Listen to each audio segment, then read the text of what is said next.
On reste en Afrique, mais on prend la direction du Sahel. L'année 2025 s'achève pour la Confédération des États du Sahel sur un mélange d'épreuves et de recomposition.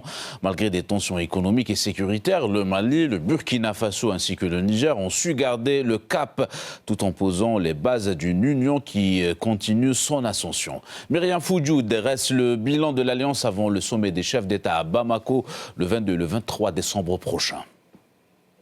2 ans seulement après sa création, l'Alliance des États du Sahel continue de prouver qu'elle peut transformer cette région en un espace sécurisé et prospère. En 2025, les perspectives étaient nombreuses alors que les 3 chefs d'État du Mali, du Burkina Faso et du Niger se préparent pour le 2e sommet de l'année, les 22 et 23 décembre prochains.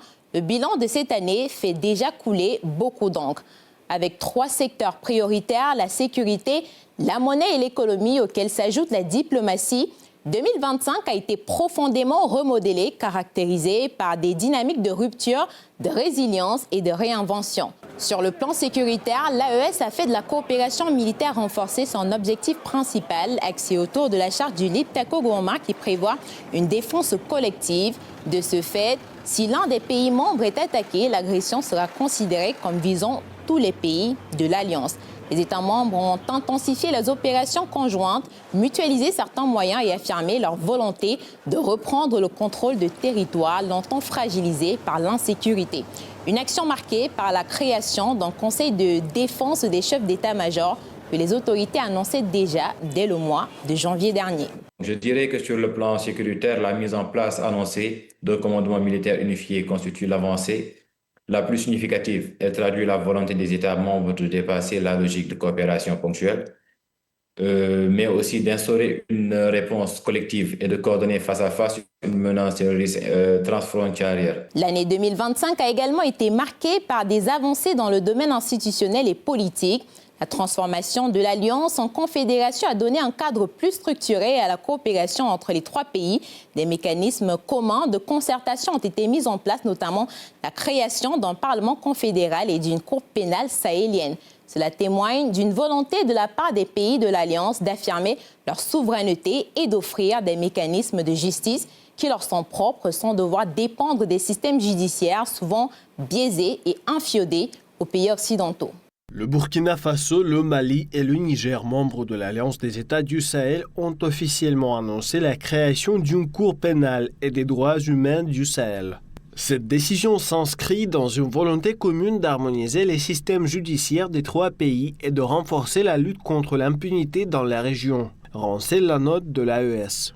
La réforme la plus en vue cette année a sans doute été la mise en place de la Banque confédérale d'investissement et de développement, la BCID-AES, une action qui arrive alors que les 3 pays préparent un basculement majeur du franc CFA vers leur propre monnaie. Une démarche qui traduit la volonté des autorités de construire une économie plus intégrée, moins dépendante de l'extérieur et mieux à même de répondre aux besoins spécifiques des populations sahéliennes. L'audience nous a permis d'avoir les orientations claires de son Excellence, Monsieur le Président de la Transition, sur ce qu'il a comme vision, bien sûr aussi ce que ses pairs ont comme vision de cette banque, qui doit être une banque de développement au service de la souveraineté économique de nos États. Donc les conseils et les orientations qui nous ont été données nous permettront d'accélérer donc l'opérationnalisation effective de la banque. La BCID-AES a un capital social qui est défini donc par le Conseil des gouverneurs et déjà une partie de ce capital social a été libérée par les 3 États. Nous avons prévu que le prélèvement confédéral qui va être fait donc dans les 3 États va contribuer également au financement de cette banque. Il sera essentiellement question de financer des projets des États, mais également si les États identifient des projets structurants portés par des entreprises et que ces États proposent ces projets en financement, la banque peut effectivement examiner la possibilité de financer ces projets. La création d'une station de radio et d'une chaîne de télévision confédérale destinée à forger un récit médiatique partagé a aussi été annoncée lors du lancement de la phase finale de la mise en service de la radio. Une étape indispensable selon les autorités alors que le Mali, le Burkina Faso et le Niger continuent de souffrir de désinformation. Les autorités ont plusieurs fois dénoncé les médias occidentaux et en particulier les médias français pour avoir fait de l'apologie du terrorisme.